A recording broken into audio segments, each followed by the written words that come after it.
Hello students, जैसा कि आप सभी लोग जानते हैं हम लोगों ने अब तक दो सैंपल पेपर स्टैंडर्ड के और दो सैंपल पेपर बेसिक के सॉल्व कर रहे हैं। अब तक आज की क्लास में हम लोग स्टैंडर्ड का थर्ड सैंपल पेपर स्टार्ट करेंगे। जिस तरीके से प्रीवियस 4 सैंपल पेपर्स में 5 सेक्शंस थे A B C D and E, उसी तरीके से इसमें भी 5 सेक्शंस होंगे A B C D and E. और सेक्शन ए बच्चों 20 एमसीक्यू टाइप क्वेश्चन होंगे। हर एक क्वेश्चन जो होगा वो कितने मार्क्स का होगा? 1 मार्क्स का होगा। सेक्शन बी में 5 क्वेश्चन होंगे, हर एक क्वेश्चन 2 मार्क्स का होगा। सेक्शन सी में 6 क्वेश्चन होंगे, हर एक क्वेश्चन 3 मार्क्स का होगा। और डी में 4 क्वेश्चन होंगे, हर एक क्वेश्चन कितने मार्क्स का होगा? 5 का। नाउ सेक्शन ई जो है उसमें वैल्यू बेस्ड क्वेश्चन होते हैं, ठीक है। 3 क्वेश्चन होंगे वैल्यू बेस्ड और हर एक क्वेश्चन जो होगा वो कितने मार्क्स का होगा? 4 मार्क्स का होगा। तो आज की क्लास में हम लोग करेंगे सेक्शन ए के 10 एमसीक्यू क्वेश्चन। फर्स्ट क्वेश्चन देखो, two positive integers m and n can be expressed as m is equals to x square y की power 5 and n is equals to x cube y square where x and y are prime number then HCF of m and n। तो हम लोगों को इसका क्या find करना है? HCF find करना है। तो कभी भी HCF फाइंड करना होता है तो क्या करते हैं? मिनिमम पावर को कॉमन लेते हैं। तो HCF जो हो जाएगा बच्चों वो क्या हो जाएगा? x square y square, that is option A. Next question देखो, नेक्स्ट क्वेश्चन है इसके जीरोस फाइंड करने हैं। तो जितनी बार एक्स एक्सिस पे टच करेगी इक्वेशन लाइन उतने क्या होंगे? जीरो होंगे। तो कितनी बार टच कर रही है? 3 बार टच कर रही है, तो जीरोस कितने होंगे बेटा? 3 होंगे। नेक्स्ट क्वेश्चन, तो नेक्स्ट क्वेश्चन है the pair of equation x plus 2y plus 5 equals to 0 and minus 3x minus 6y plus 1 equals to 0 have a unique solution, infinitively many solution, no solution and exactly 2 solution. तो यहां से देखो बेटा, ये pair of equation जो है इनका graph given है हमको, ठीक है। और ये जो ग्राफ है ये रिप्रेजेंट कर रहा है क्या है? ये पैरेलल लाइंस है। और पैरेलल लाइंस क्या होती हैं? जिसका कोई भी सॉल्यूशन नहीं होता। तो ऑप्शन क्या हो जाएगा? सी हो जाएगा, डेट इज नो सॉल्यूशन। और यहाँ से भी हम लोग इसका a1/a2 b1/b2 और c1/c2 के रिलेशन से भी इसको फाइंड कर सकते थे, ठीक है। अगर जो वैल्यू x के साथ है वो a है, जो वैल्यू y के साथ है वो b है, जो अकेली है वो क्या है? c है। तो a1 की वैल्यू क्या है? 1 और a2 की वैल्यू क्या है? 3, तो -1/3। सिमिलरली b1/b2 की अगर मैं बात करूं 2/-6 that is also equal to -1/3। लेकिन c1/c2 क्या हो जाएगा बेटा? 1/5/1 हो जाएगा, क्योंकि a1/a2 b1/b2 के इक्वल है लेकिन c1/c2 के इक्वल नहीं है। तो इसलिए ये वाली कंडीशन क्या हो जाएगी? पैरेलल वाली, और इसका कोई भी सॉल्यूशन नहीं होगा। नेक्स्ट क्वेश्चन देखो,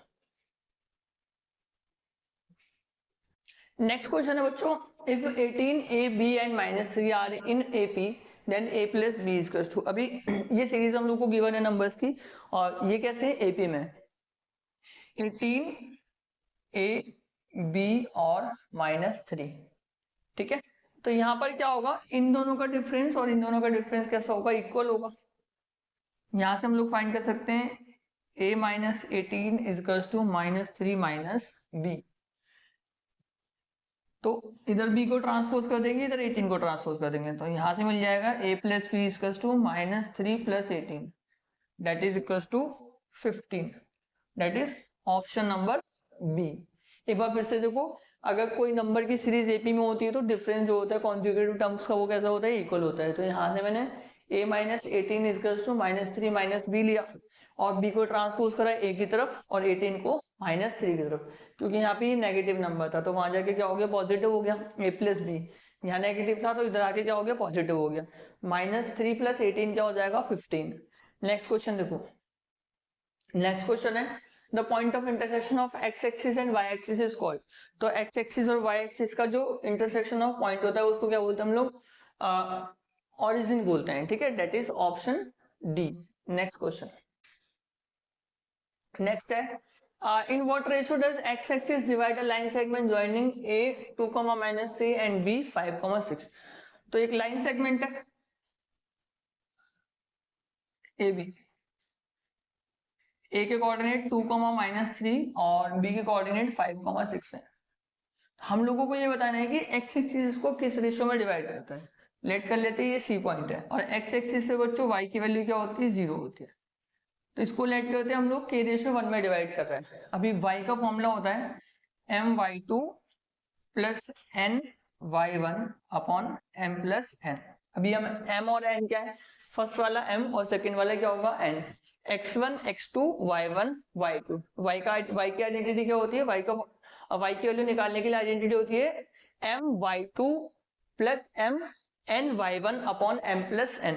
तो यहाँ से जस्ट वैल्यूज को पुट करना है हम लोगों को, y की वैल्यू कितनी है 0, m की वैल्यू क्या k को 6 से करेंगे मल्टीप्लाई 6 के हो जाएगा, 6k प्लस 1 इंटू -3 तो क्या हो जाएगा -3 हो जाएगा अपॉन k प्लस 1। तो यहां से देखो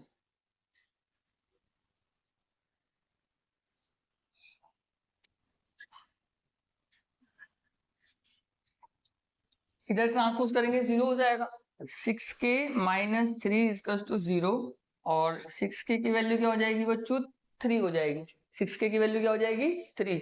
तो यहाँ से k की वैल्यू हो जाएगी आपकी 3/6 that is equals to 1/2, that is equals to 1/2।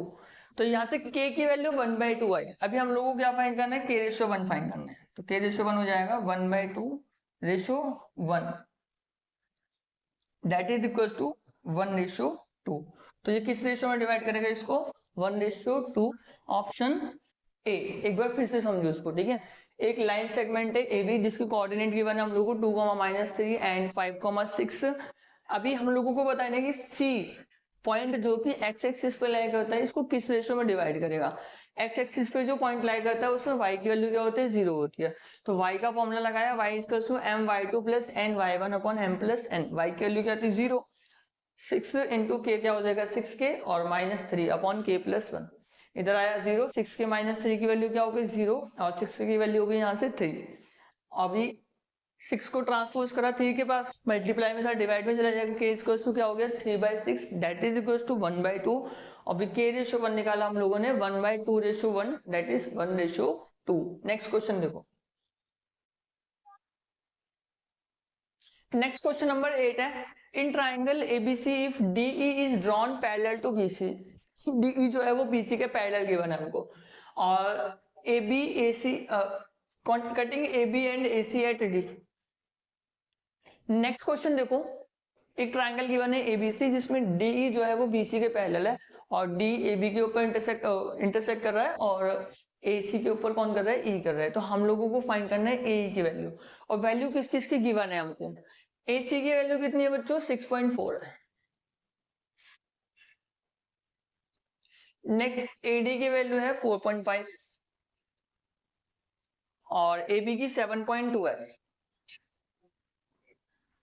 और हम लोगों को फाइंड करनी है किसकी वैल्यू एडी की वैल्यू, क्योंकि डीई बीसी के पैरेलल है इसलिए A B upon A D is equals to A C upon A E. A B की वैल्यू कितनी गिवन है 7.2 अपॉन ए डी की वैल्यू 4.5 इज इक्वल्स टू 6.4 और ए की वैल्यू हम लोगों को फाइंड करनी है। तो यहाँ से पॉइंट कट जाएगा, 9 5 जा 45, 9 8 जा 72, 8 से करेंगे इसको तो 0.8 हो जाएगा। तो यहाँ से क्रॉस मल्टीप्लाई करेंगे, x की वैल्यू हो जाएगी 0.8 into 5 that is equals to 4.0 और 4 that is option A. Next question देखो, next question number 9, in figure a quadrilateral abcd is drawn to circumscribe a circle such that its side ab bc cd and ad touches the circle at pqr respectively if ab is equals to x, bc is equals to 7, cr is equals to 3 and as is equals to 5 cm, then x is equals to। तो ab की value हम लोगों को x given है, पूरे ab की कितनी given है x, और bc की वैल्यू कितनी है 7,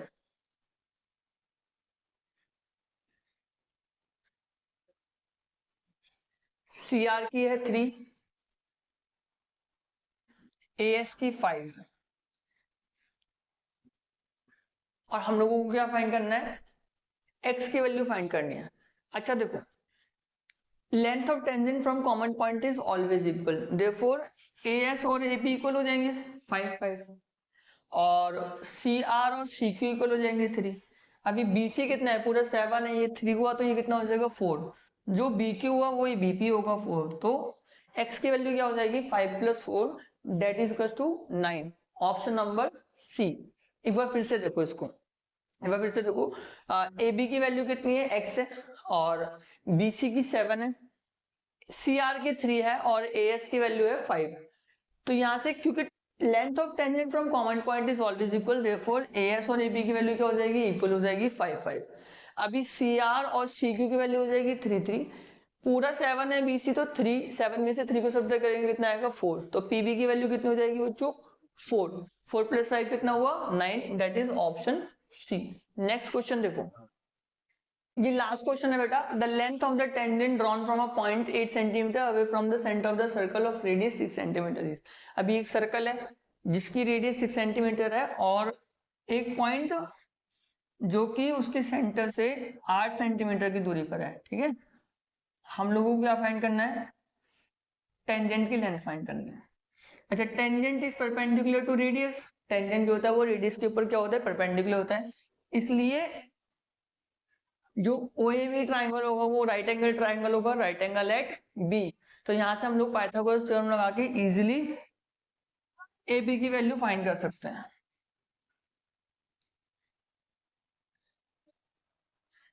तो जो AB का स्क्वायर होगा वो होगा AO का स्क्वायर माइनस OB का square.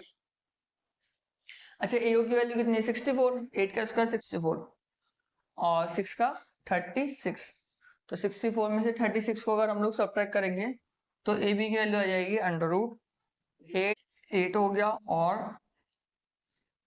28 that is equal to 2√7, option B. तो आज के क्लास में बच्चों हम लोगों ने 10 क्वेश्चंस करे सेक्शन ए की, नेक्स्ट क्लास में आगे के 10 क्वेश्चंस को कंप्लीट करके सेक्शन ए को कंप्लीट करेंगे, और इसी तरीके के और सैम्पल पेपर को सॉल्व करने के लिए आप लोग हमारे एप्लीकेशन को भी डाउनलोड कर सकते हैं, जिसका लिंक मैंने डिस्क्रिप्शन में दिया हुआ है। ओके बच्चों, ऑल द बेस्ट, बाय।